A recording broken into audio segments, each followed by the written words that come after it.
coordenador do projeto PEL.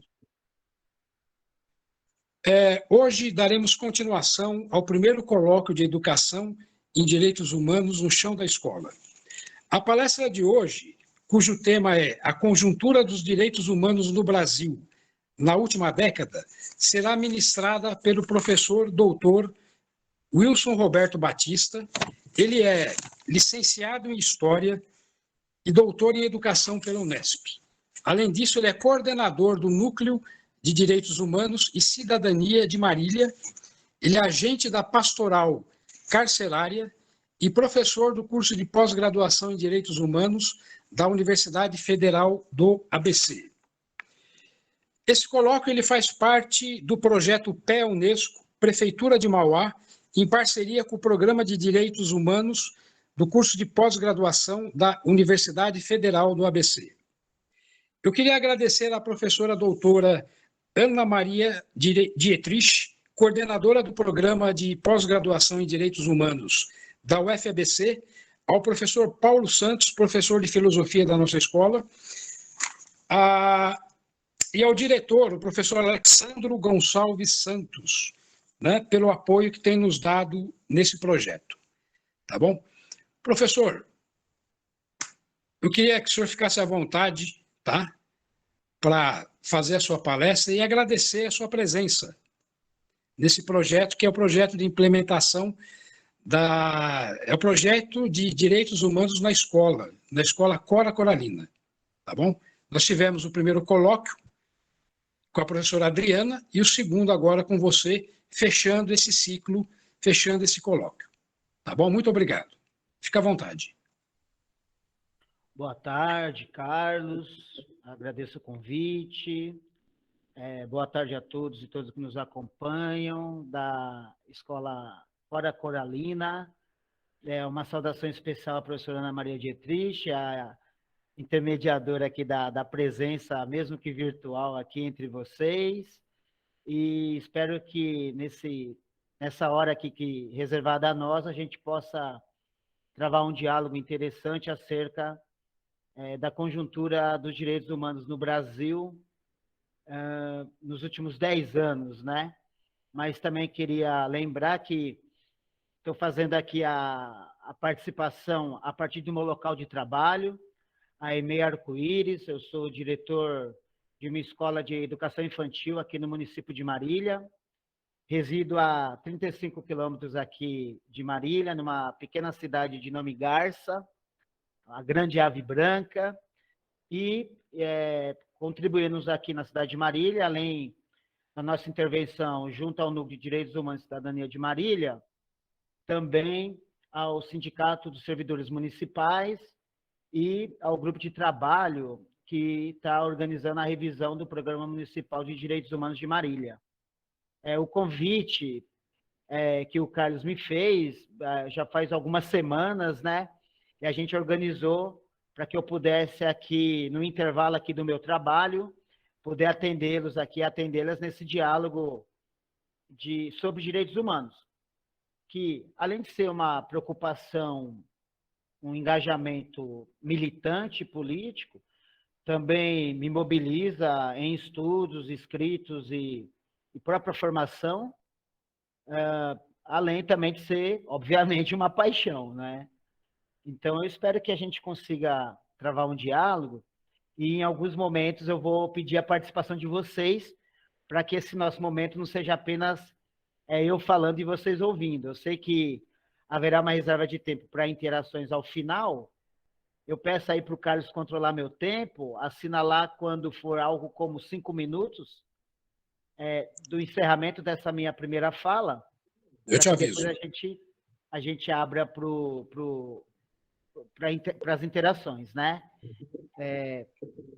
Eu propus esse tema para a gente enxergar um pouco a realidade do que estamos vivendo em se tratando de direitos humanos no Brasil hoje, por isso a conjuntura dos últimos 10 anos, né? E sei que eu estou falando aqui com educadores e educadoras, ou seja, estamos entre iguais aqui, a despeito de formação, cargo, função que ocupamos nas nossas vidas, mas como educadores e educadoras, com certeza Eu sou obrigado a dizer que estamos entre as melhores pessoas do mundo.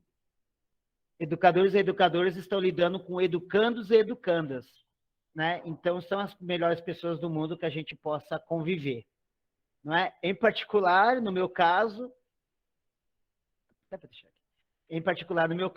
atuando na educação infantil, eu tenho quase a certeza que eu estou lidando com os seres humanos mais inteligentes do mundo, né?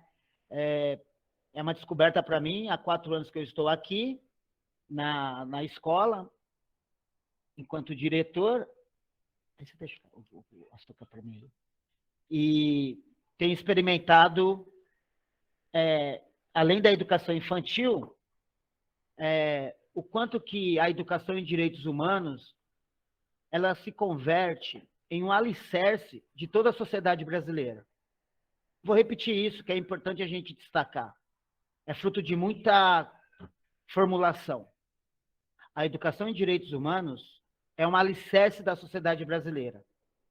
Se assim ela foi entendida, desde a educação básica até a pós-graduação, passando pela formação permanente de educadores e educadoras, nos deparamos com uma realidade que foge à nossa história escravagista, patriarcal e de tudo que a gente observa enquanto desigualdade e discriminações e intolerância nessa democracia brasileira, uma democracia a despeito de construída com muito esforço, ela, na verdade, ela é ainda muito...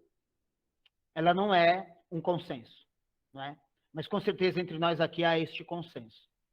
E aí eu já inicio, então, ao tratarmos da conjuntura dos direitos humanos no Brasil na última década, o nosso marco, mesmo na última década, é um marco de 30 anos, que é a Constituição Federal de 88. Como resultado, como expressão, como síntese, como resposta do conjunto da sociedade brasileira dos finais dos anos 80, que inaugura, então, a nova República, mas que é o contraponto ao período de exceção, a ditadura civil, burguesa, militar, que vivenciamos, então, anteriormente, pelo conjunto de 2 décadas, não é? Então, eu vejo que o nosso marco de 10 anos será um marco de 30, que é a constitucionalidade brasileira. Bom, partindo daí, nem é preciso dizer, porque eu sei que eu estou lidando com muitos daqueles e daquelas que se engajaram há 30 anos, 34 para ser mais específico, não é?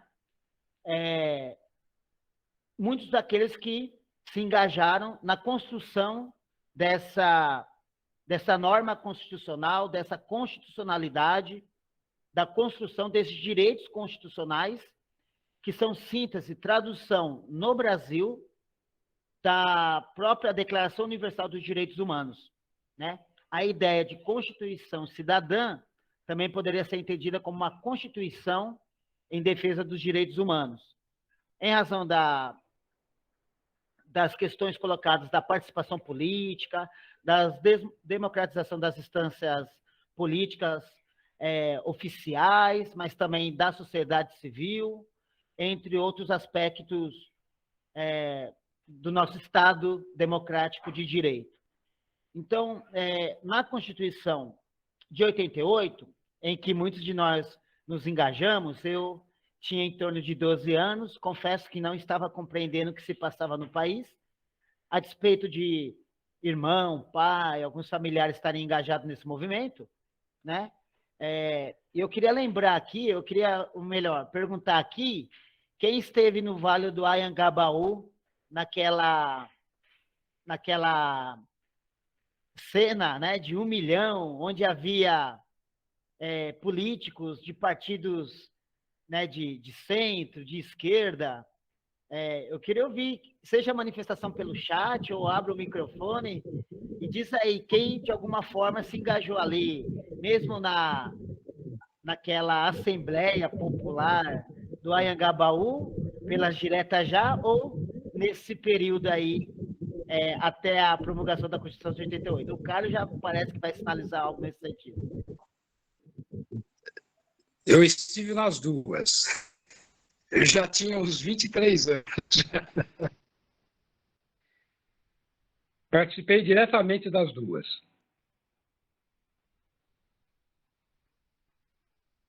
Muito bem. Você, sem saber, estava ali ao redor do meu pai e do meu irmão ali, né? Mas tem mais gente aqui, eu tenho certeza, viu, Carlos? Tem mais gente aqui. É um reencontro geracional aqui, viu, Carlos? E político e em cidadania. Mas eu acho que tem mais gente aqui, meio que acanhada. Se quiser abrir a câmera, o microfone, se manifestar no chat. Quem mais aí estava engajado aí?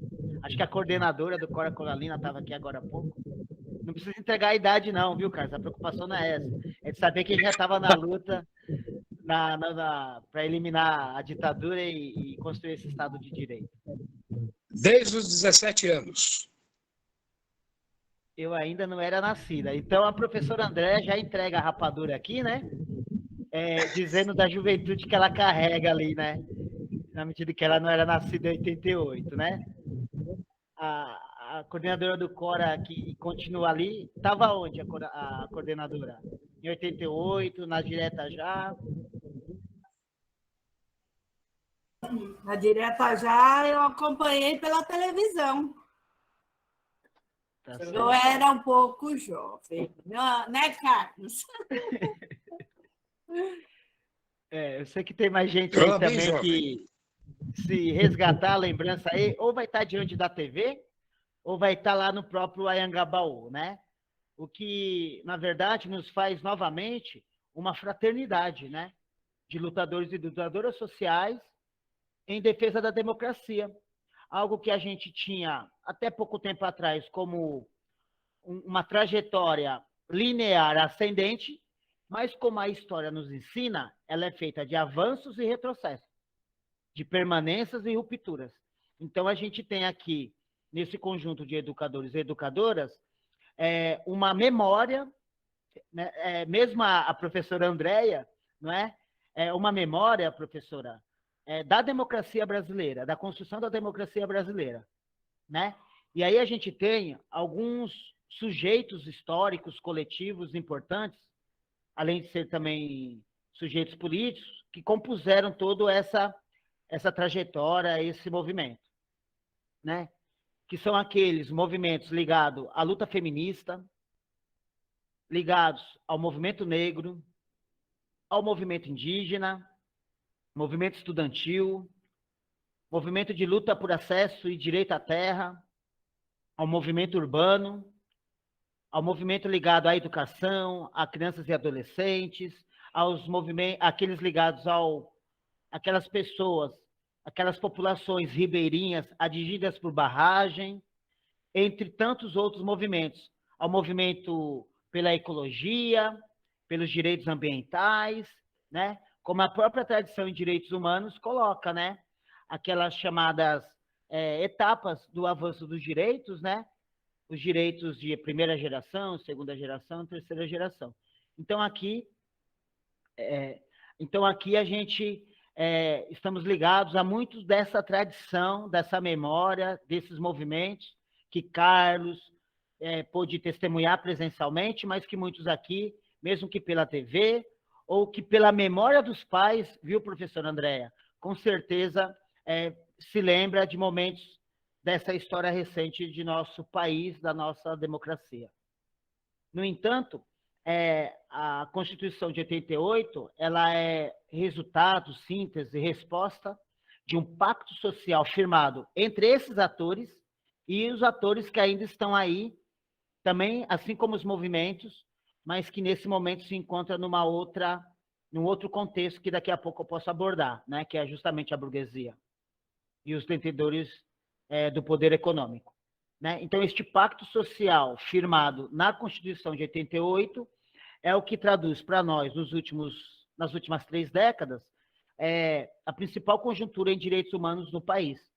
Direitos que não estavam contemplados enquanto direitos constitucionais, puderam, nessa oportunidade, se converter em direitos constitucionais, ou seja, daqueles direitos dos mais importantes no nosso país. Vale lembrar também que, em razão da promulgação da Constituição de 88, os estados, as unidades federativas, se viram voltadas também a formular as constituições estaduais, que, por conseguinte, os municípios puderam também realizar a atualização normativa, legal, constitucional, naquilo que diz respeito às leis orgânicas municipais, ali elaboradas junto às câmaras municipais, né, aos legislativos municipais de todo o país, não é? Então, este pacto social, este pacto de direitos, este pacto de cidadania, que uniu, naquele momento, de forma muito inteligente, extremamente democrática, a despeito de algumas diferenças que ainda se viam naquela conjuntura, né, permitiram que tanto representantes da direita, representantes da esquerda, classe trabalhadora, classe proprietária, puderam, em um consenso bastante inteligente, histórico para aquele momento, elaborar uma carta de direitos, né, que pôde garantir muitos daqueles direitos em que nós pudemos usufruir, exercer a partir de então, não é? Então, este consenso, ele prevalece num processo histórico por 10, 20 anos, praticamente em suas, vamos dizer, regulamentações, em sua consolidação, em seus arranjos institucionais e políticos, tanto pelo Estado quanto pela própria sociedade civil, ok? Então, esse é o nosso cenário, ali pela década de 90, tanto que a gente vai ter, né, alguns estatutos sendo tradução disso. Eu vou só citar um, né, que é de fácil memória aqui, o Estatuto da Criança e do Adolescente, né, em que a criança e adolescente alcança o status de sujeito de direitos, né? E aí a gente tem a obrigatoriedade do ensino fundamental, que depois veio a ampliar-se para a educação infantil a partir dos 4 anos de idade até o final do ensino médio, 16 anos, nas emendas constitucionais que vieram a posteriori, né? Então, a gente se encontra nessa conjuntura, neste contexto, nesse arranjo institucional, enquanto trabalhadores e trabalhadoras, em particular, né, da educação. Mas isso foi a resposta para todo o conjunto da sociedade. Na área de saúde, assistência social, direitos humanos, trabalho, moradia, acesso e permanência na educação, acesso ao ensino superior. Então, era um processo que a gente via quase que numa linearidade de avanço, né? No entanto, já ali, após a vitória de setores ligados, que estavam lá no Anhangabaú, junto ao Carlos, eu também não estive lá, eu acompanhei pela TV, viu, professora?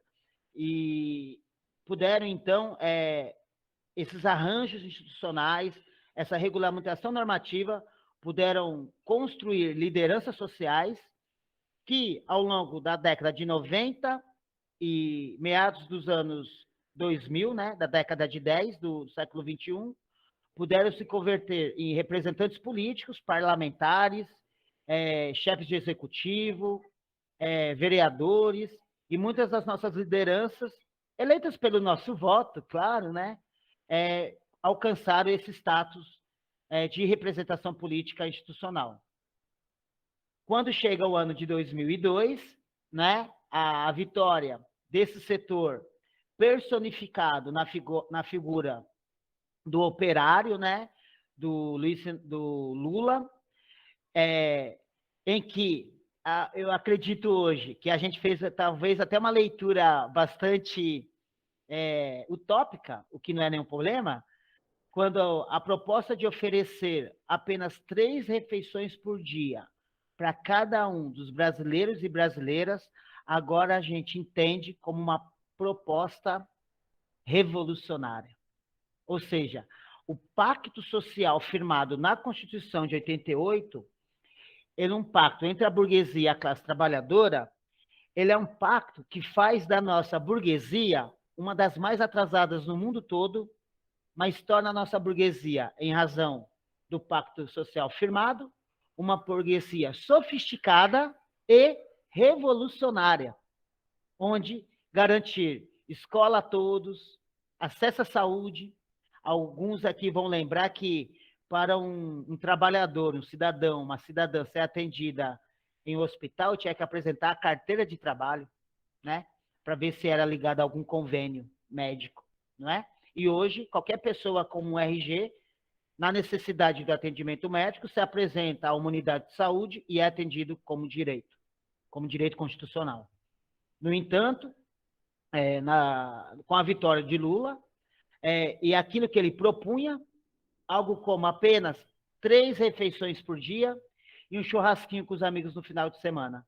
Claro, além de garantir e ampliar a educação pública a muitos filhos e filhas da classe trabalhadora. Infelizmente, também, na garantia desse direito, grandes investimentos no ensino superior privado. Aí, por meio das políticas seja pelo meio do ProUni, seja por meio do FIES, uma ampliação ainda mais do percentual do conjunto da população, em particular do conjunto da juventude brasileira, em se tratando do acesso ao ensino superior e pós-graduação. Com certeza, muitos de nós, inclusive a professora Andréa, que não estava no Vale do Anhangabaú em 85, somos, vamos dizer assim, sujeitos dessa história, sujeitos desses direitos. Eu não tenho dúvidas que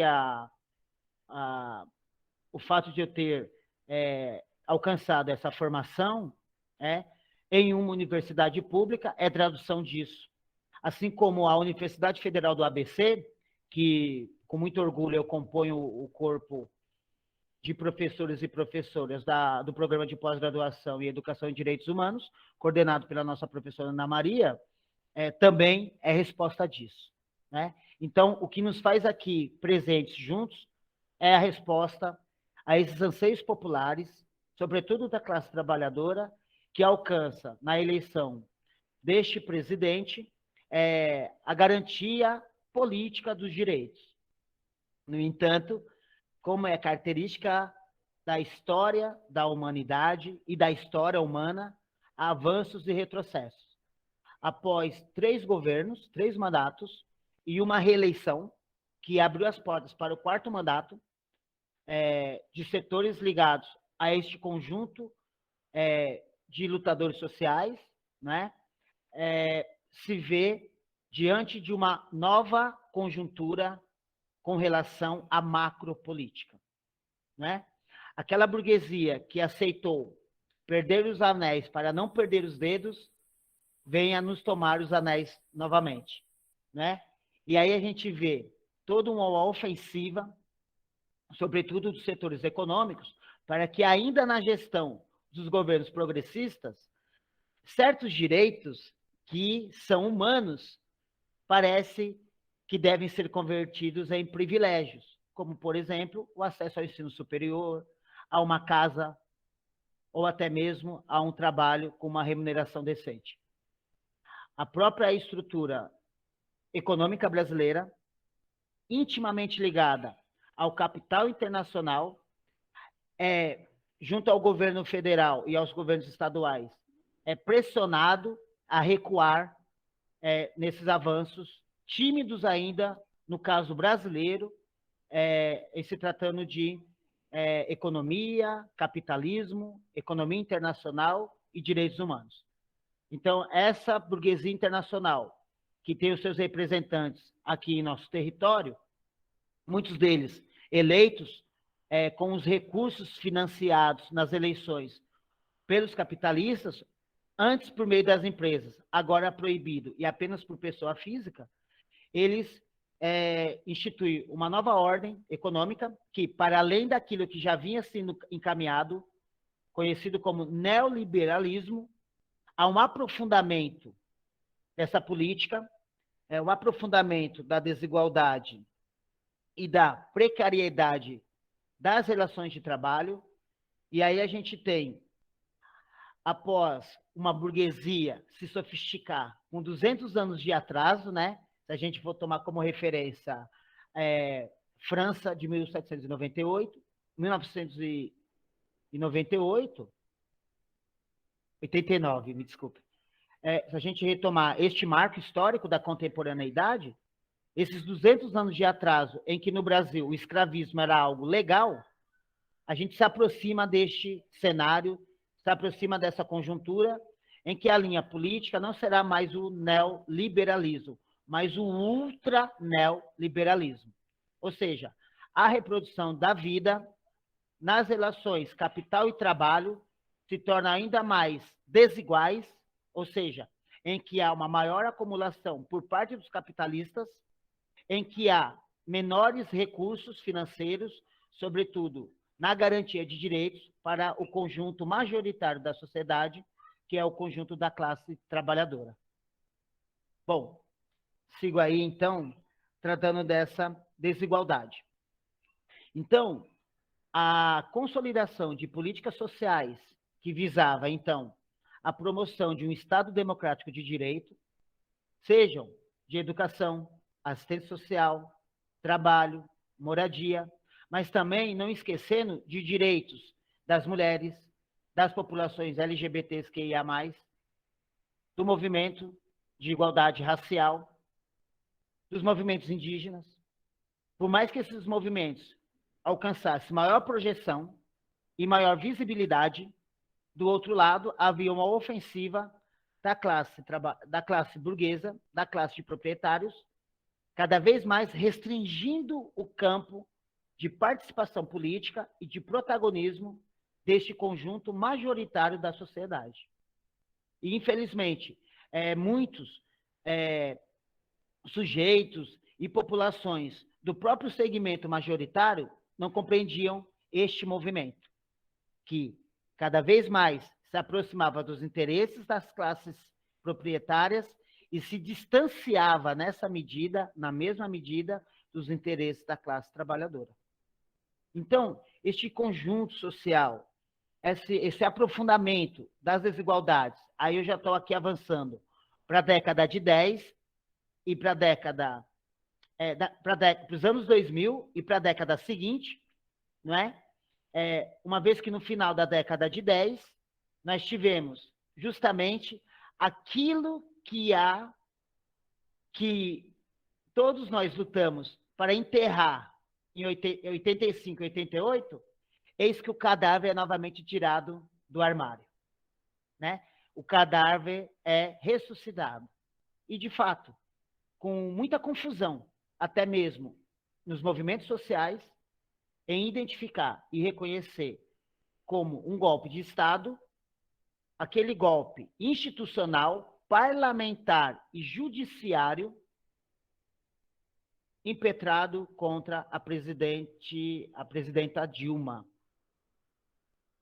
A tradução deste golpe já se vinha se desenhando na própria subordinação do próprio programa de governo e plano de governo, na garantia e preservação da ordem econômica e também da ordem de concentração de poderes, além do poder econômico, do poder da comunicação.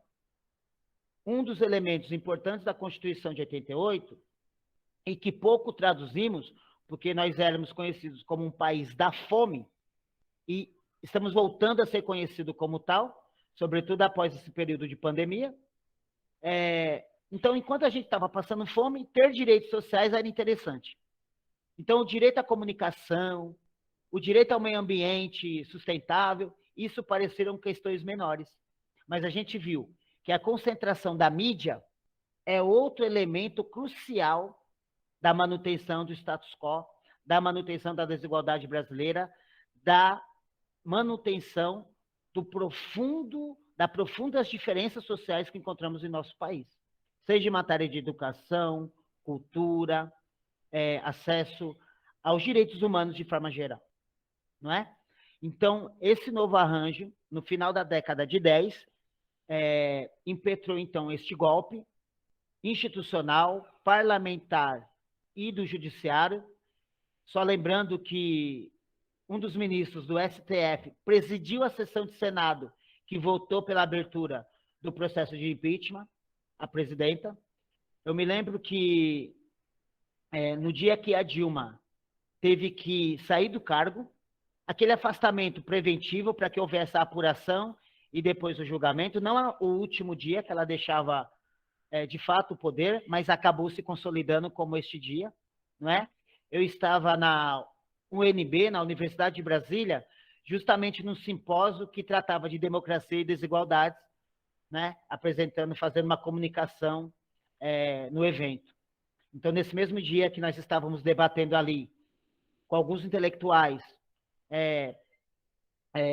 inclusive que eram filiados ao PT, havia alguns dos nossos colegas que deixaram as conferências, as palestras e foram ouvir a presidente sair naquele momento, sabendo que poderia ser o último dia dela como presidente. Então, são lembranças, memórias, conjunturas que a gente testemunhou e viveu nessa última década, que inclusive a professora Andréa também participou, né, como testemunha ocular da história, e que encontramos, então, aí um retrocesso no que diz respeito à participação social, ao acesso aos direitos sociais, aos direitos fundamentais, à consolidação dos direitos humanos no país, sobretudo, em particular, a um desgaste imenso e a um retrocesso imenso da democracia brasileira. O que fez com que, durante o mandato do sucessor vice-presidente da presidente Dilma, veio, inclusive, a votar uma reforma trabalhista que ainda mais intensificou a exploração da mais-valia, por assim dizer, e para usar um termo teórico aqui, né? O que a gente sabe é a exploração do trabalho, a exploração da classe trabalhadora. Mas também a própria aprovação da PEC do fim do mundo, conhecida assim, a PEC do teto de gastos, que só agora se discute a revogação dessa emenda constitucional. Então, a gente se vê no mandato que sucede ao golpe, ainda mais retrocesso em direitos humanos daquilo que a gente vinha testemunhando, sobretudo no mandato da presidente Dilma, em particular no mandato de sua reeleição, que não chegou ao término em razão do que eu já apontei aqui, da conjuntura política do país.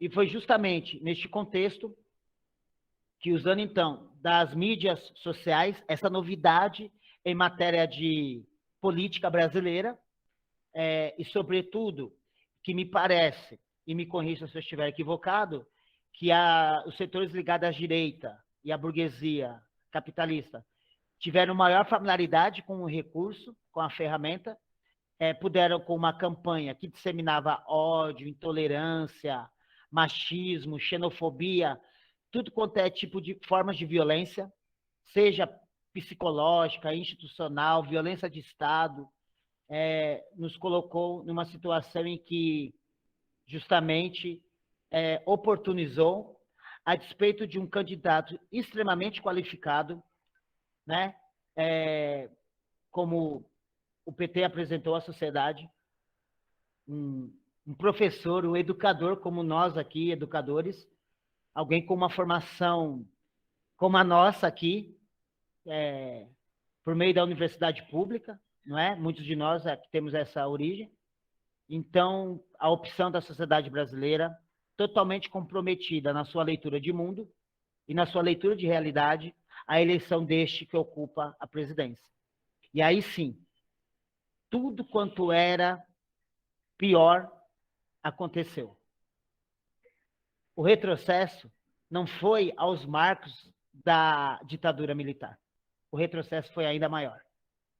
O retrocesso foi de séculos, em que a defesa de estupro de mulheres, de desigualdade de gênero, justificando a natureza biológica da mulher, em que a discriminação racial era destilada como piadas em que a corrupção comia solta, à torto e à direita.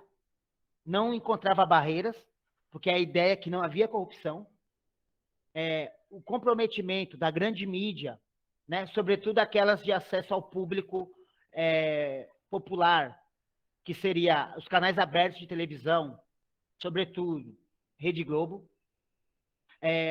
o pacto firmado com setores conservadores cristãos, tanto os setores conservadores da Igreja Católica, como também de setores neopentecostais, traduzem hoje, para encaminhar aí para o encerramento da minha fala deste primeiro período, caminham hoje para aquilo de pior que a gente tem testemunhado. E nessa conjuntura dos últimos 10 anos, o que não era previsto, apesar de alguns autores já discutirem aspectos de uma eventual crise sanitária, não se sabia onde começaria e qual seria a sua dimensão, mas que veio a se converter numa pandemia em que implicou, só tratando do Brasil, em quase 700 mil mortes computadas. Não tenho dúvidas que entre essas 700 mil mortes computadas, próximo disso, está em torno de 670 mil, eu diria que houve mais de 1 milhão de mortos e mortas, sobretudo das classes populares, em que um dos direitos constitucionais, o saneamento básico, durante esta conjuntura, encontrou uma reforma, chamada Reforma do Marco Legal do Saneamento Básico, tornando ainda mais precário o acesso à água e ao saneamento básico do conjunto majoritário da população brasileira. Mas o que era importante era criar fatos. Fatos políticos. Atritos com o Congresso, demonstrações de autoritarismo, de cessamento da liberdade. O que a gente vê agora, nos últimos momentos, é algo chamado enquanto graça constitucional, como se fosse um recurso de democratização da sociedade brasileira, quando, na verdade, unilateralmente, a presidência, para, como eu posso dizer, privilegiar, passar pano para um destes que, nessa última conjuntura, a despeito da imagem, né, mais famosa, que foi rasgar a placa que dava o nome, e em razão disso a gente lembra dos milicianos, né, que isso foi outro setor organizado nessa conjuntura, da Marielle Franco, e o que garantiu a eleição deste senhor, que, por sua vez, sendo punido pelo próprio Supremo Tribunal Federal, encontrou no seu aliado político, no Palácio do Planalto, um indulto, um perdão de sua pena imposta por um colegiado da Suprema Corte Brasileira. Então, a democracia, em particular, a conjuntura dos direitos humanos no Brasil na última década, ela fez com que direitos sociais se convertessem em políticas de manutenção da ordem, manutenção do status quo, aprofundamento da desigualdade social, ou seja, um retrocesso que nos coloca novamente no início do século XX, contexto de crise sanitária, movimentos antifacina, né? Alguns aqui devem ser professores de história, né? Eu também tenho a minha licenciatura em História, e eu me lembro que a gente ensinava revolta da vacina e não entendia. Como um pai vai trabalhar e, ao invés de ele trabalhar, ele fica em casa, no Rio de Janeiro, esperando com uma espingarda alguém aparecer para segurar nas coxas de sua esposa ou filha, né? Algo de 100 anos atrás a gente vê atualizado nos movimentos atuais, recentes, do dia de hoje, né? Então, essa conjuntura que converteu direitos sociais em políticas de controle social, em que os setores majoritários há cada vez mais controle sobre as suas reivindicações, sobre os seus direitos, para que, se no máximo conseguirem se alimentar de pão e água, está muito bom. né? A gente viu, ainda mais recente, com a crise internacional gerada, para além da pandemia, pelo conflito armado no leste europeu, né? Tanto da Rússia com relação à Ucrânia, onde também setores de direita, ou melhor, de extrema direita, se organizam e fazem um enfrentamento político, e com isso a gente observa que a história é feita de avanços e retrocessos, rupturas e permanências, e que a nossa democracia deve contar com o engajamento nosso, enquanto educadores e educadoras. Isso não tem a ver com doutrinação freiriana, isso tem a ver com o nosso compromisso em educar as nossas crianças, a nossa juventude, sobretudo também aos adultos que não tiveram acesso à educação na idade própria, garantir que eles, em sua cidadania, sejam vistos como cidadão e não como na África do Sul, uma sociedade do apartheid, onde havia cidadãos de primeira e segunda categoria, ou no sistema de castas indiano, em que há castas sociais que não são flexíveis, não são permeáveis. Então, eu diria que dentro dessa conjuntura mais recente, buscando aí encerrar para abrir para o debate, se tem uma institucionalidade que a gente encontra a tradução do que é essa conjuntura da última década em se tratando de direitos humanos é justamente no sistema de justiça criminal, em que a seletividade penal busca numa interseccionalidade de classe, raça e gênero, cada vez mais oferecer ao nosso povo uma educação que diz: se você não se comportar, se você não aceitar, se você não se rebelar, você tem cadeia, ou um salário de fome, ou a ausência de direitos sociais, ou até mesmo, o que é pior, e isso foi garantido no último período, nem seguridade social você tem, o que dirá previdência social. Então, em linhas gerais, eu quis trazer um pouco desse cenário da última década. Na verdade, eu acabei fazendo uma linha aí de um gancho das últimas 3 décadas, da constitucionalidade de 88, para a gente abrir para o debate acerca dos direitos humanos. O Carlos havia me pedido para fazer uma relação entre a educação em direitos humanos e a disciplina e a escola pública, sobretudo. Eu diria que a relação está colocada, na medida em que, desde a educação infantil até a pós-graduação, a educação em direitos humanos deveria ser um componente, além de transversal, obrigatório, para além da legislação, obrigatório por conta da nossa prática, do nosso engajamento como gestores, como professores e professoras, como educadores de forma geral, porque eu acredito que até mesmo a merendeira, ela realiza direito humano quando ela atenta à alimentação da criança, percebe que a criança está rejeitando um feijão. E aí a gente tem que dizer que o feijão é bom sim, tem ferro e faz o corpo forte. Ou uma criança que, porventura, em casa, uma criança que repete muitas vezes a merenda, que provavelmente é um sinal de alerta, que a alimentação da criança, e o direito à alimentação é um dos direitos humanos, que o direito à alimentação da criança talvez não esteja garantida fora do espaço escolar. E que talvez toda aquela carga nutricional que a criança recebe gira em torno de, em muitas escolas e segmentos, algo em torno de 75% das calorias que a criança vai consumir naquele dia de vida dessa criança. Então, acho que desde a alimentação escolar, os recursos pedagógicos, a docência, a pedagogia, todos os campos da educação dentro da escola e no chão da escola, eu acho que atende à construção dos direitos humanos como marco da nossa sociedade, o que vai fazer frente aos avanços e a roubos dos setores ligados ao capitalismo internacional, à extrema-direita, a tudo que existe de sujo e podre no nosso país.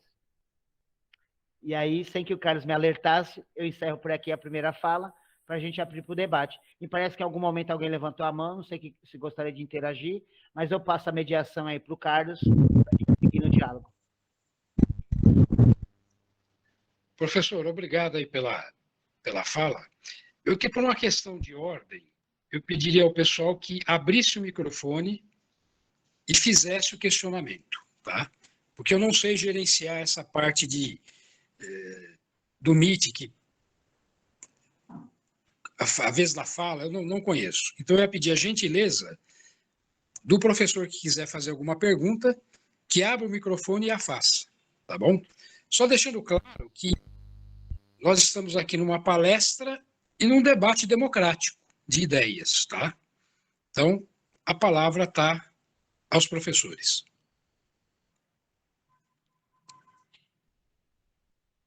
Se permite ajudar, Carlos, nesse sentido, na organização do debate, se os professores estiverem falando e um outro quiser mencionar, poderia escrever o nome no chat, que aí a gente vai acompanhando aqui e garantindo a ordem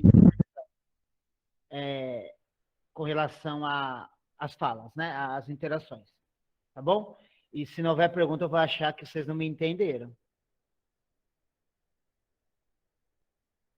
A professora Ruth levantou a mão, acho que ela queria falar.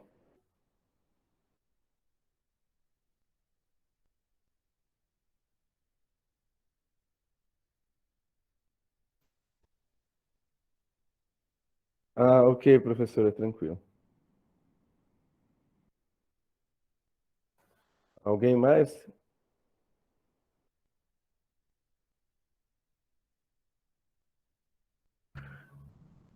Bom, professor, eu vou fazer só uma ponderação aqui. Primeiro, quero agradecer, né, pela sua presença e a disponibilidade aí para estar falando conosco nesse momento, né? Meu muito obrigado.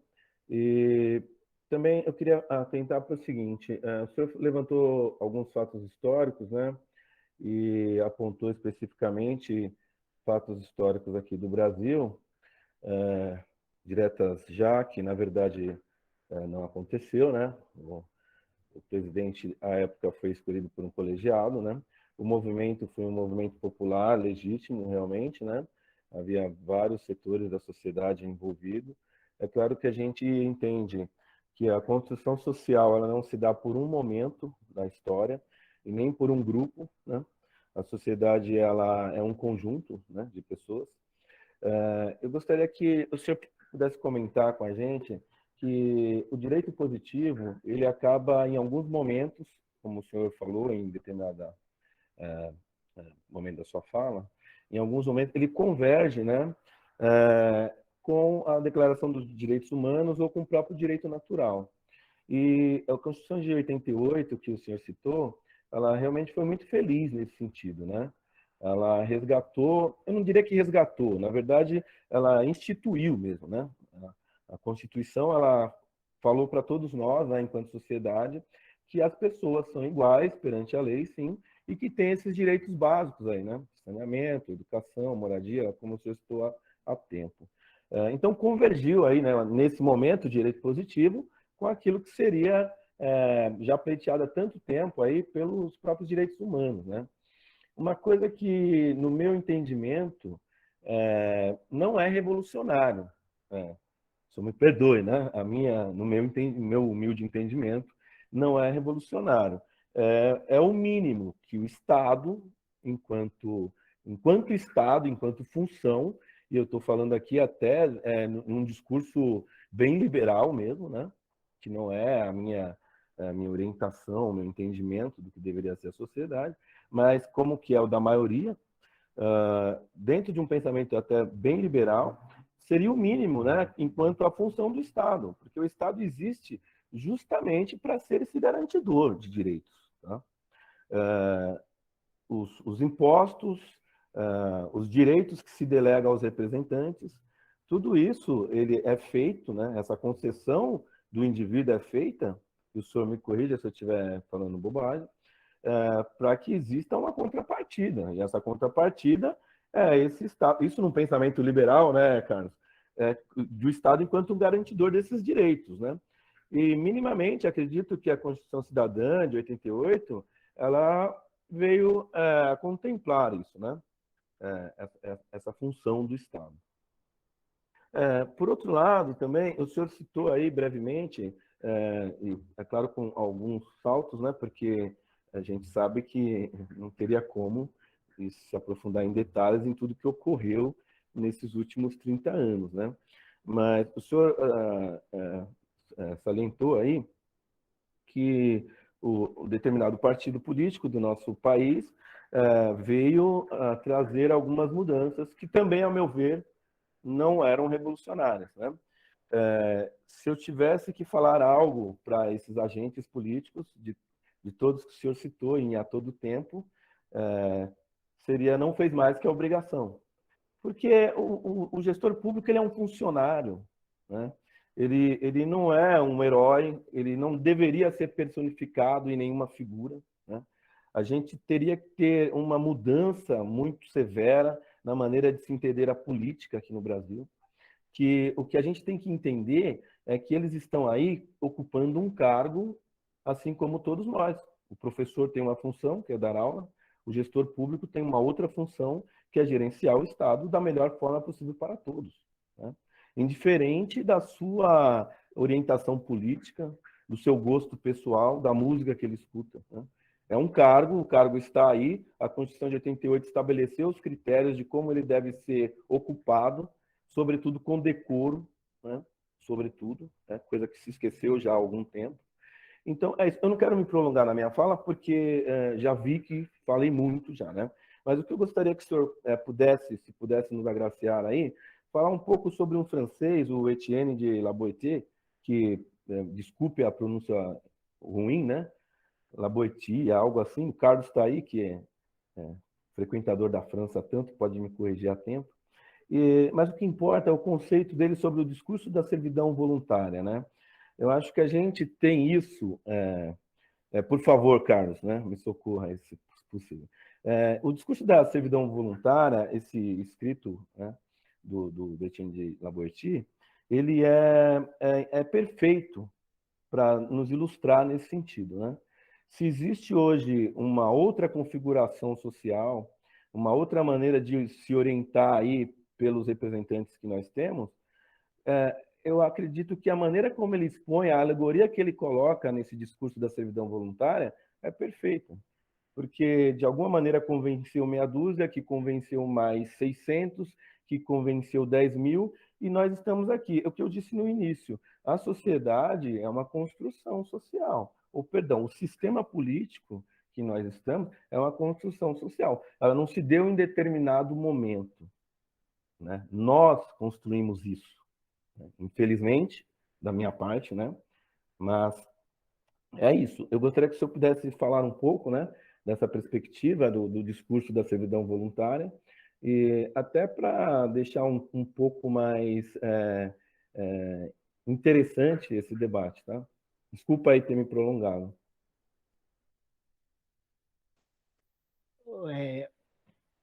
Desculpa, eu não memorizei seu nome. É Carlos, né?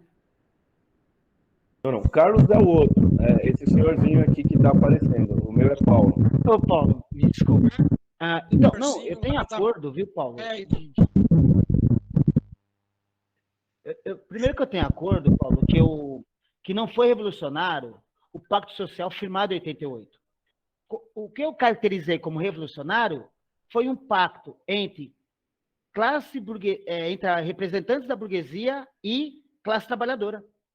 E aí eu fiz, na verdade, eu usei um recurso para ilustrar o mesmo conjunto, o mesmo pacto da Revolução Francesa, que foi uma revolução burguesa. Então, na verdade, o Pacto de 88 nos atualiza no contexto da Revolução da Contemporaneidade, inaugurada pela Revolução Burguesa na França, e nos atualiza com relação à própria Declaração Universal dos Direitos Humanos. Nesse sentido, considerando o contexto histórico brasileiro, eu chamei de revolucionário, no sentido de romper com antagonismos inegociáveis. Antagonismos que jamais geraria consenso.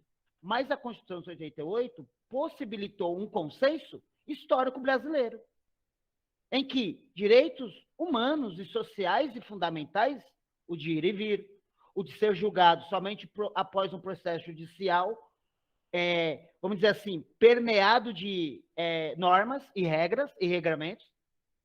Então, no contexto, a criança sujeita de direitos.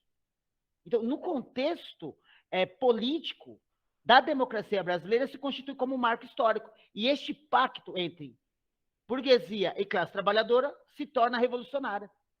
Se a gente pegar como referência a própria tradição burguesa francesa, europeia, melhor dizendo. No entanto, é bem verdade que não trouxeram nada de revolucionário. Revolucionário, originalmente, a gente viu na França, como, por exemplo, a garantia de educação universal. Foi lá. No entanto, o que a gente teve na burguesia, na Revolução Burguesa de 1789? As mulheres ficaram de fora dos direitos políticos, por exemplo. Então, nem mesmo a Revolução Francesa deixou de ser revolucionária. Por quê? Garantir que metade da população mundial, nos dias de hoje, não se convertesse cidadã, não dá para chamar de revolucionário um processo desse. No entanto, quando você aponta aspectos do direito, e do direito positivo, este direito, ele também guarda as suas interconexões, Paulo, seja com a burguesia, em muitos aspectos, seja com tradições, vamos dizer, progressistas. Hoje, no campo do direito brasileiro, é legal do ponto de vista de estar dentro da lei, por exemplo, a adoção de crianças por casais homoafetivos. Então, mesmo o direito, e você tem razão nisso, ele é influenciado pelo contexto histórico da sociedade de então. O que a gente observa neste exato momento, que o direito a saneamento básico, o direito à saúde, o direito a uma moradia digna, o direito a um trabalho decente, a segurança no trabalho, esses direitos que já estavam consolidados como direitos constitucionais brasileiros, eles têm encontrado retrocesso. Houveram emendas, eu mencionei aqui a reforma trabalhista, que possibilita, por exemplo, uma mulher gestante trabalhar em um ambiente insalubre. E quando eu mencionei, é claro que você já identificou a minha linha de análise histórica, porque a minha fala me compromete com essa leitura de mundo. Mas, de fato, é uma leitura que, dentro de um debate democrático, é permitido, é possível. E eu vejo que, hoje, ainda ontem eu lia que o deputado federal por São Paulo, o Kim Kataguiri, do MBL, ele foi eleito presidente da Comissão de Educação da Câmara dos Deputados. Essa comissão já foi presidida, por exemplo, pelo Glauber Rocha, ou Glauber Braga, se eu não me engano, que é aquele deputado federal pelo Rio de Janeiro, que hoje é do PSOL, mas quando ele presidia a Comissão de Educação, era do PSB. Eu acredito, Paulo, que há direitos que, mesmo que de origem burguesa e liberal, favorecem a classe trabalhadora, a educação universal, por exemplo. Mas o que eu acho que a gente tem que fazer é a discussão da política em si, enquanto direito. E não fazer a discussão daquelas questões que tratam, basicamente, da prática docente. Como dizer que um professor que problematiza uma questão, ele está doutrinando? Como dizer de um professor em matemática que faz a crítica à matemática, ao ensino de matemática predominante? Como dizer que esse professor não tem esse direito? Ou seja, o que me preocupa, sobretudo, enquanto educador em particular, é como que essas questões, essas tensões políticas, chegam no chão da escola, me parece, com um Corinthians e Palmeiras. Eu vou falar de Corinthians e Palmeiras, porque eu sou palmeirense, a gente está bem pra caramba. Eu vou dizer como Corinthians e Palmeiras, e não Fla-Flu. Como Corinthians e Palmeiras, me parece que é uma tendência. Se você propõe uma prática docente que problematiza, contextualiza, que seja crítica, você identifica um militante da esquerda. Não. Pode ser um professor liberal, pode ser um professor que votou na direita, e que ele promove a qualidade do ensino por meio de sua prática docente, justamente tendo uma leitura da sua própria prática. Tanto o direito, por exemplo, como eu mencionei, eu acho que talvez seja isso porque você até indicou o direito, a despeito de você ter mencionado essa referência do discurso da servidão voluntária, que naquela conjuntura histórica fazia todo sentido, mas eu diria que naquela conjuntura do ano de 1945, no pós-guerra mundial, pós-segunda grande guerra, aqueles direitos deram conta daquele momento. Porque populações foram dizimadas por pertencerem a essa identidade cultural. A gente atualizou, a gente ampliou. Direitos em comunicação, sobretudo de mídia, não estava contemplado lá, tal como está hoje. As questões de gênero não se apresentavam em 45 como se apresenta hoje. E muitos setores da direita votam em causas progressistas no que diz respeito à pauta de costumes, por exemplo. Reconhecem o direito de uma união homoafetiva em que o companheiro ou a companheira seja herdeiro civil do patrimônio alheio, do patrimônio do companheiro ou companheira. E a família, que muitas vezes rejeitou aquele familiar, não seja herdeira do bem alheio. E a direita vota a favor dessas pautas. E setores liberais, muitas vezes, votam a favor dessas pautas. Não setores conservadores. Mas também setores conservadores do campo da chamada assim esquerda, dos campos progressistas, muitas vezes assumem posições identificadas às posições da direita. O que eu penso é que no chão da escola, o que deve haver é o debate político com a educação, porque eu não faço uma distinção entre política e educação. Para mim é uma coisa só, há uma unidade. E essa unidade, ela tem uma fundamentação ideológica, mas permite o quê? O pluralismo de ideias, que é a riqueza da nossa prática. Eu posso ser quantos professores, o Paulo, o Carlos vai se lembrar, que foram os nossos professores de história, de esquerda, revolucionário, cujas práticas eram conservadoras tradicionais. Então, a gente compreende a necessidade de sempre fazer o debate. Por isso, eu agradeço o convite e a participação. Porque esse debate ele está imbuído dessa discussão. Porque no chão da escola, eu vou usar o termo aqui, e eu digo isso, para mim é solo sagrado. Nem mesmo aquela ideologia que tanto distancia lá fora, pode, no chão da escola, nos afastar uns dos outros, como educadores e educadoras. Inclusive, na explicação à comunidade escolar do porquê aquela prática, do porquê aquele conteúdo curricular, do porquê essa nova realidade em se tratando de ensino, sobretudo na escola pública. Mas aí a gente vai lidar também com outras diferenças. Por exemplo, a educação especial, na última, foi uma garantia também do último período constitucional. O que a gente vinha até então, até ali o início dos anos 90? Que as crianças com necessidades educacionais especiais tinham uma escola segregada. A todo momento a gente tem que, e eu concordo plenamente, Paulo, atualizar. A história, ela é algo permanente. E a democracia, inclusive, que é bandeira dos liberais, a democracia ela é construída no dia a dia.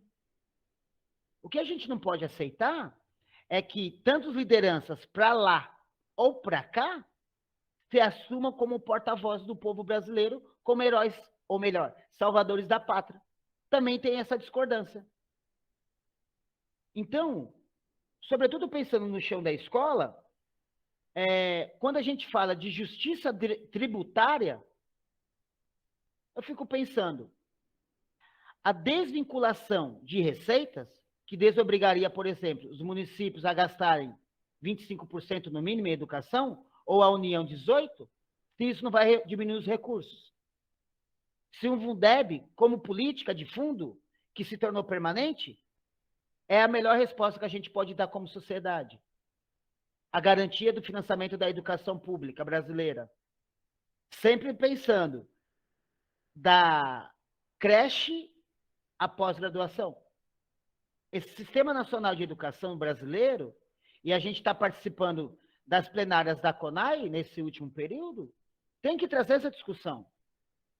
E a nossa sociedade também tem que fazer essa reflexão. Para, inclusive, o direito, eu estou pensando aqui, o sistema judiciário, né, a operacionalização do direito, mesmo que ele tenha origem liberal, mas quando a gente fala de igualdade de oportunidades, equidade, não seja um problema. E aí, em se tratando da referência que você trouxe, que é o discurso da servidão voluntária, o que a gente fala é de cidadania. Só que a nossa democracia tem nome e sobrenome, né? Carlos Quintino, Richard Herrera. A nossa democracia tem nome e sobrenome. Democracia burguesa. É a melhor expressão da democracia? Posso falar? Até hoje, é a que se manteve como aquela que mais a classe trabalhadora, a classe laboriosa, a camada majoritária da maioria da população, mais conseguiu pautar as suas reivindicações e alcançar êxito. Vejamos, houve a Constituição de 88, e ela ainda se mantém em pé, em vigência, mas aquela conjuntura do Pacto Social de 88 foi rompida. Quando, da saída, eu chamo de golpe, outros podem chamar de impeachment da presidente, não é nenhum problema. A gente está falando do mesmo fato histórico, tratando por termos diferentes, em razão de comprometimentos diferentes do ponto de vista da leitura de mundo. Então, essa Constituição que ainda se mantém em vigência, o que teve rompido foi o pacto social entre a classe de proprietários e a classe trabalhadora e seus representantes políticos. Este pacto social foi rompido. A nova república, a gente poderia dizer que ela se encerrou e que está se inaugurando um novo período. Não sei como chamar. República high-tech? Não saberia dizer. Né? Eu não tenho essa formação eu não tenho o aprofundamento de estudos para tentar caracterizar esse modelo que a gente está vivendo. Mas que, de fato, aquele pacto social por direitos que foi estabelecido em 88, por setores antagônicos, mas que se permitiram ao diálogo. E muitos daqueles que eram vistos e recentemente foram vistos como burgueses, representantes da burguesia, dos capitalistas, lá em 88, eram vistos como de esquerda. Por que as pessoas estão num trevo com uma figura histórica do PSDB numa chapa do PT? Essa é a confusão hoje. Mas lá em 88, cada um tinha o seu partido, fizeram os seus debates, houveram as plenárias, as votações, em uma Assembleia Constituinte que durou menos de 2 anos, foi muito um pouco período, mas que foi uma resposta para aquele momento. E talvez a nossa sociedade reivindique um novo momento para reafirmar os direitos humanos, os direitos sociais, a democracia, o Estado de Direito, em que as várias vertentes políticas da sociedade brasileira encontrem seus canais de comunicação, suas organizações sociais e mobilize os seus agrupamentos. Eu não sei se eu respondi, mas de alguma forma eu dialoguei com você, viu, Paulo? A despeito daquilo que você trouxe. Tá bom? Pessoal, mais alguma pergunta? Com certeza, professor. Obrigado. Pessoal, mais alguma pergunta?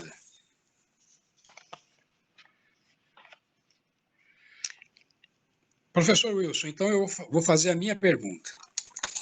Aliás, eu vou começar fazendo duas observações, né? Depois, se você quiser comentar, fazer essa gentileza, e uma pergunta. Então, as observações. Os setores conservadores alegam a questão da ideologia na escola, né? Que o professor ideologizou as aulas. Eu sou um marxista ortodoxo, tá? Eu não vejo, aliás, vejo alguns poucos e raríssimos casos, né, que eu tenho contato diário com essas pessoas, que a gente debate diariamente, mas no âmbito da amizade. Mas o grande debate sobre a desigualdade, né, sobre questões ideológicas mesmo, né, sobre a questão do preconceito, e aí vai. Né? Mas de um ponto de vista, né, ideológico de esquerda, eu não vejo isso. Eu vejo um debate liberal. Né? Infelizmente, na minha visão, o professor no Brasil, isso é uma generalização, não é caso, é uma generalização, mas eu como vi, estive lá no Anhangabaú, né? Eu dou aula há 43 anos. Né? Passei por várias escolas, contato com vários professores em 4 décadas. E o que eu vejo há 4 décadas é o liberal. Da escola tecnicista, porque se você não estudar, né, você vai ser gari, como se gari fosse uma profissão menor na sociedade, né? E debates desse tipo. Tudo caminhando, faz 43 anos que eu escuto a escola tecnicista, Theodor Schultz, né? Eles não sabem que é Theodor Schultz, mas é Theodor Schultz, é a escola tecnicista. Né? Então, eu acho que esse setor conservador, né, ele realmente trabalha a questão ideológica mesmo, classificar o professor como sendo um professor de esquerda. Discordo. Vejo um debate liberal, tecnicista, né, o Theodor Schultz permeando esse debate na nossa escola. Né, e não, infelizmente, não um debate de esquerda em sala de aula. Essa é a primeira observação.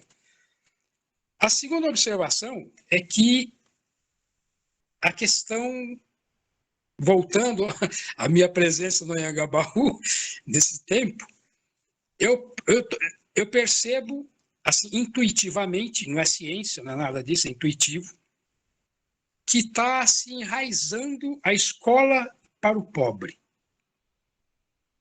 Né? Tira direito de professor, não dá formação para os professores, né? Desqualifica a profissão, o aluno sai sem ler, sem escrever, mas para o discurso liberal, nós proporcionamos a escola. É a questão da competência de vocês, mas a escola está aí. Né? E essas reformas que o Estado faz, muitos municípios fazem, eu acho que vai ao encontro desse pensamento conservador que você tanto falou, né? Que é a questão do... Isso é a escola para os pobres. Pronto, está aí.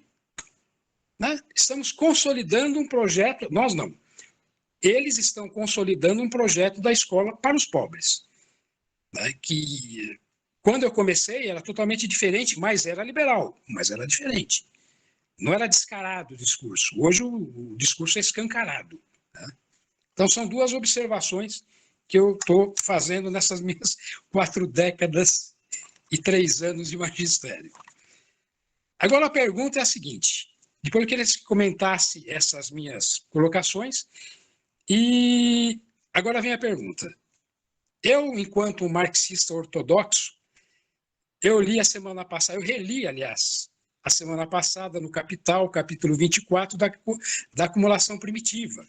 Eu adoro esse capítulo. Para mim é o máximo. Né? Só ele já seria a obra de Marx. Só ele. Mas não vou ser reducionista. Né? Você não acha que questão de direitos humanos, capitalismo, globalização, Lá a gente lê o Marx, é claro, na visão dele, na questão da concentração do capital, na questão do aumento da exploração. Está lá, é uma leitura que você, feita há quase 200 anos atrás, mas que você lê e fala, poxa, quem escreveu isso escreveu agora? Né? Quer dizer, aumenta a exploração, aumenta a concentração do capital. Não há nesse jogo a necessidade para que você implemente um processo de aumento de exploração. Como você disse, aumento da exploração da mais-valia. Não há uma relação entre o surgimento da ultradireita para que você possa, isso é uma questão que para mim não é clara, por isso que eu queria a sua opinião, para que você possa deter qualquer movimento contrário a essa marola de acumulação, de mais-valia, concentração de capital. Ou seja, a democracia não é compatível com a acumulação de capital. Né? Ou seja, o capital ele quer ser livre. Então, aí os liberais para dizer isso, né? Os neoliberais. O capital tem que ser livre, não pode ter regra. Nós temos que acumular, acabou. Né? Então, assim, você não vê a questão da agressão aos direitos humanos, da questão da ideologização da ultradireita, aliada a um processo ampliado, né, e cada vez mais severo de acumulação de capital? Obrigado, hein?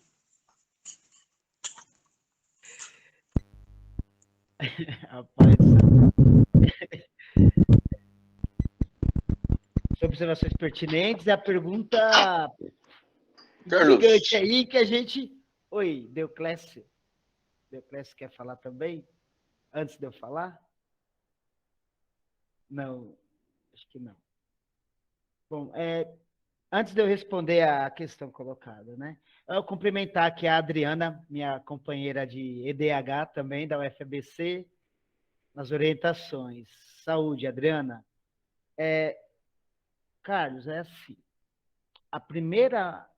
O primeiro sinal de alerta que eu percebi na movimentação da extrema-direita não foi quando o Le Pen fez o segundo turno com Chirac na França. Foi numa eleição bem posterior, algo como uns 15 anos atrás, mais ou menos, eu não me recordo exatamente quando, na Grécia, a extrema-direita teve algo como 15% a 20% dos votos. E eu me lembro que eu estava cursando algumas disciplinas na universidade e tal, e eu falei, num grupo de pesquisa, eu mencionei isso. Eu falei, a gente sempre fazia, antes das discussões teóricas, uma discussão conjuntural, de conjuntura, e eu alertei sobre isso num determinado momento, assim, vocês acompanharam as eleições na Grécia e viram um novo sujeito político na Europa? Tal. Porque nessa eleição, quem tinha ganho eram setores progressistas ligados à esquerda. Mas a extrema-direita teve entre torno de 15% a 20% das eleições para o parlamento. E depois disso, foram avançando em vários outros países europeus. Na própria Alemanha, só lembrando que na última eleição, o Partido Nazista de vocação, né, de herança nazista, teve também uma participação muito grande, foi bastante competitivo, por assim dizer. Foi protagonista também do processo. Não vou nem falar das eleições de domingo, da reeleição do Macron, que é outra expressão disso também. Nunca foi tão possível uma eleição da extrema-direita na França, o que romperia com toda a tradição. Nós somos muito herdeiros, né, dessa colonialidade. E no Brasil, não chega a ser uma novidade, porque, inclusive, a gente tem na Federal do ABC estudiosos disso, que a gente teve os integralistas como um sujeito, um ator político relevante.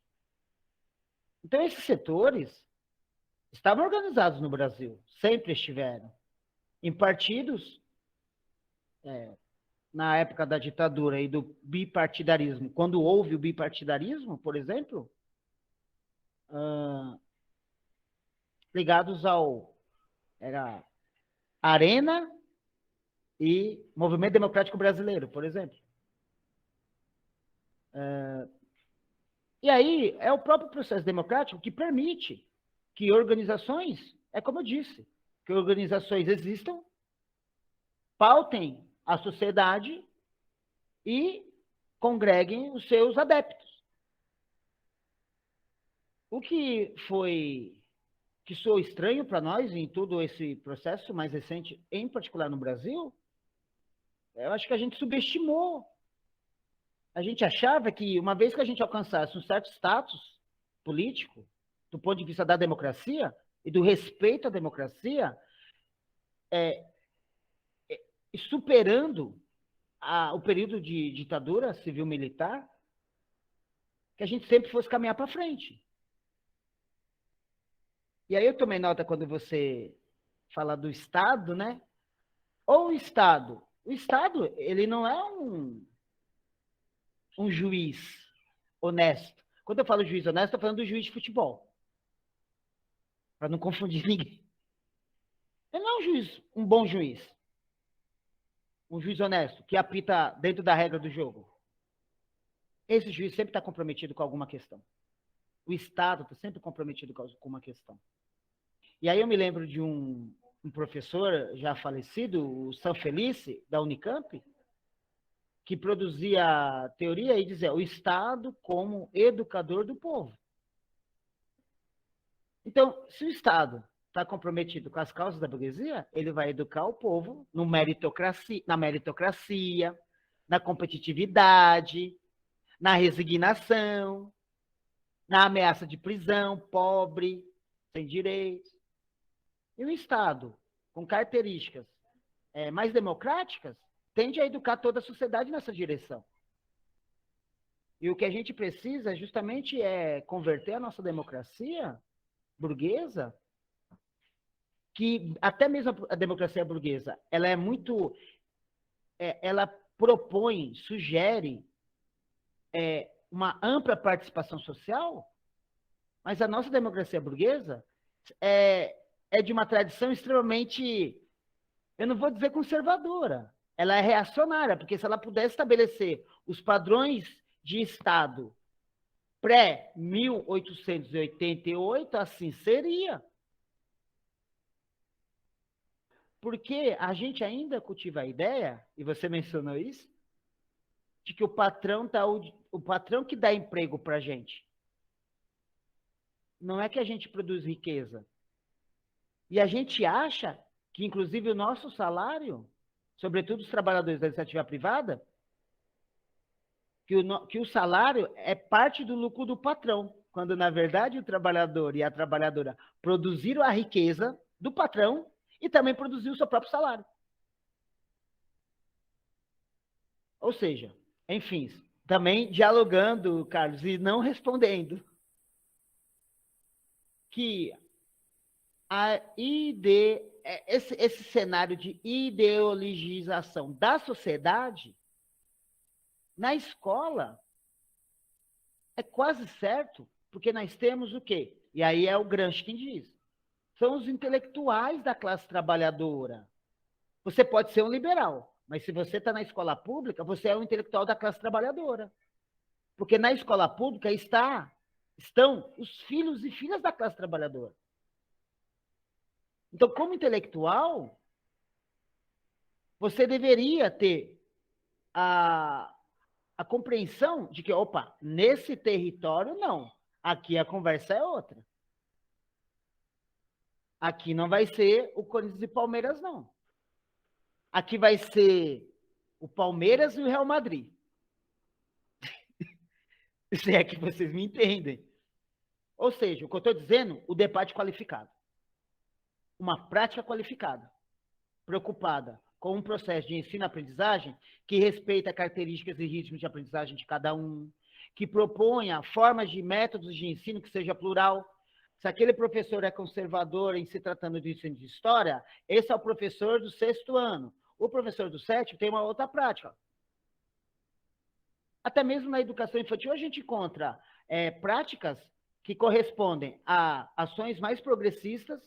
Por exemplo, o Sistema Municipal de Ensino de Marília, ele tem uma teoria que fundamenta o currículo, que é a teoria histórico-cultural. Mas isso não quer dizer que todas as escolas, todos os professores praticam a teoria histórico-cultural. Muitos são conservadores. Mas o debate está colocado para nós, enquanto educadores e educadoras. E a gente tem visto, sobretudo quando a gente aborda as questões mais recentes da realidade social, e eu tive lendo isso para o meu doutorado. As questões de gênero e raça, para mim, não são subalternas às questões de classe. O machismo e o racismo alimentaram a desigualdade cujo capitalismo aprofunda. E eu tenho certeza que todo professor, toda professora, todo gestor, toda gestora, infelizmente eu não estou na sala de aula, propriamente dito, atualmente. Mas eu penso, eu me lembro de momentos de sala de aula que eu saía transpirado e com a cabeça pegando fogo, quando era um bom debate. E aquele mesmo conteúdo curricular de história, em uma outra turma do mesmo ano, não produzia o mesmo debate.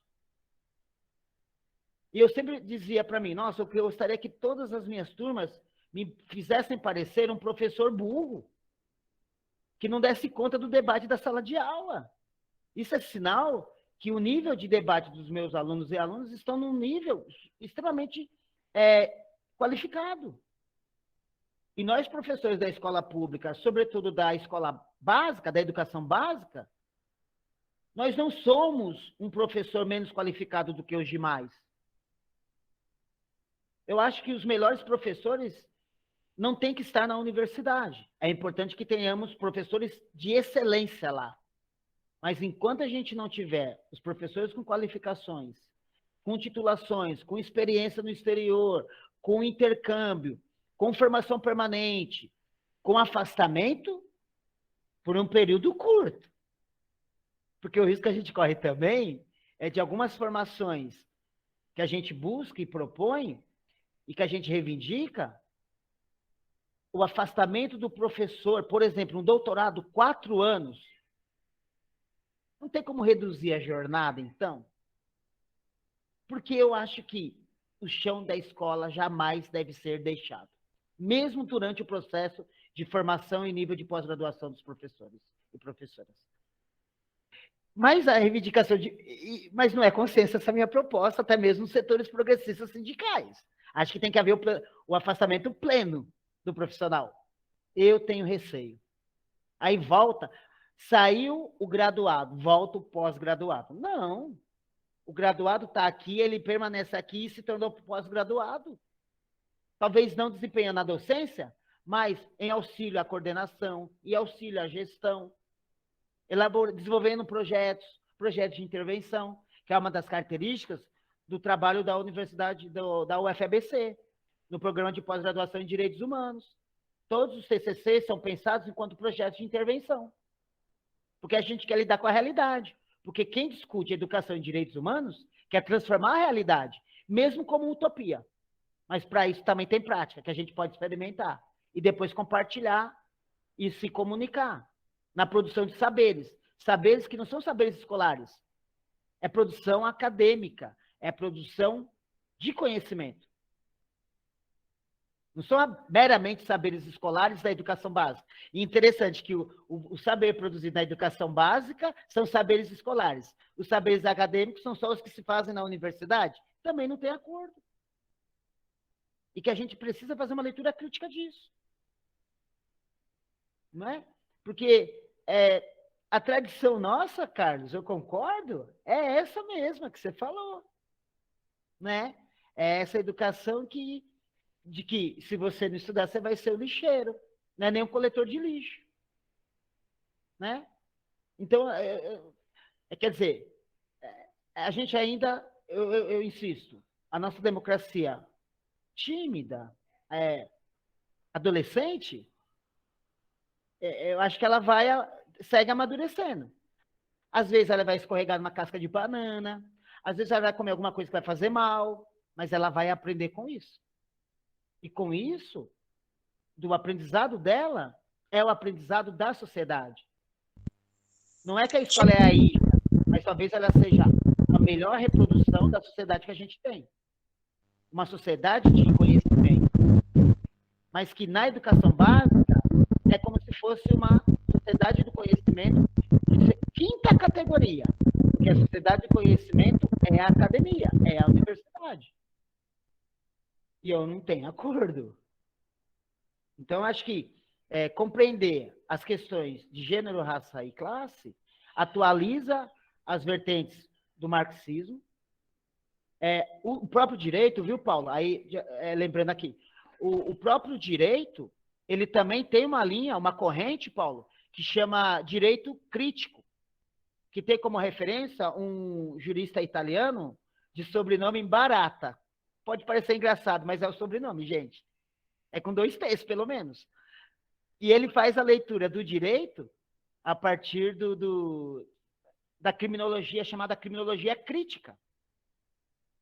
E ele atualiza o direito positivo. Ele não propõe como lá na paz, José Maria, vai em paz. Que bom que é infelizmente e não felizmente, tá bom?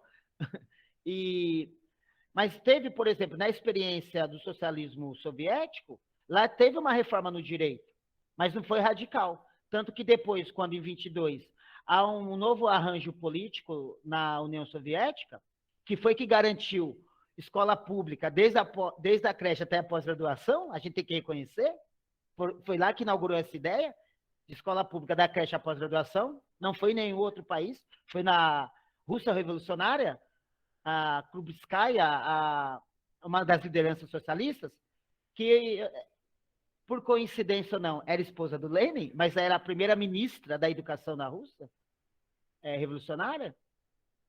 Mas o direito na Rússia revolucionária também encontrou dificuldades em se estabelecer.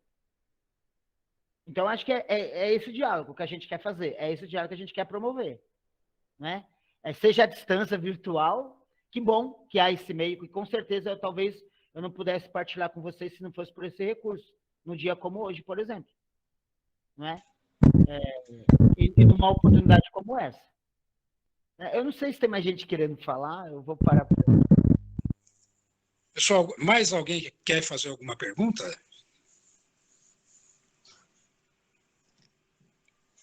Tá bom. Professor, eu queria agradecer a sua palestra.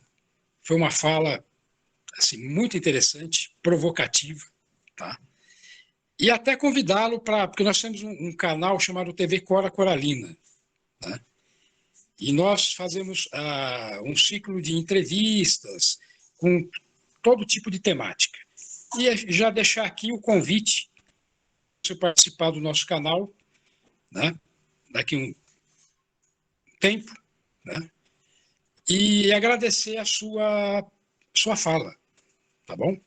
Que contribuiu para a formação dos nossos professores, principalmente na área de direitos humanos, tá bom? Professor Wilson, muito obrigado, tá bom? E até a próxima, tá? Obrigado a todos que nos assistiram. Eu que agradeço, Carlos, Paulo, os demais que participaram. Obrigada, boa tarde. Carlos, só preciso que você depois me mande a gravação para disponibilizar para o grupo da noite, tá bom? Eu acho que acabei fechando aqui, meu. Eu quero agradecer o convite, a escola, aos professores e professoras. Eu coloquei aqui o canal no Duque, que é um canal no YouTube do Núcleo de Direitos Humanos e Cidadania de Marília. A gente tem lá as lives. Com certeza a gente vai se encontrar nas lives, e o Carlos, Paulo, os demais aqui. Agradecer a Adriana, que chegou aqui, minha companheira, Marcelo, Maria Célia, Maria de Lourdes, a Andréia, que se sentiu adolescente entre nós aqui, né, Carlos? Mas deixa ela. e dizer que foi uma honra, uma satisfação, um prazer enorme. E na primeira oportunidade que eu tiver, e tiver para ir para o Santo André, poder visitá-los para tomar uma água gelada ou um café preto, bem preto mesmo. Tá bom? Uma felicidade, um abraço a todos, saúde a todos. Ok, obrigado, professor.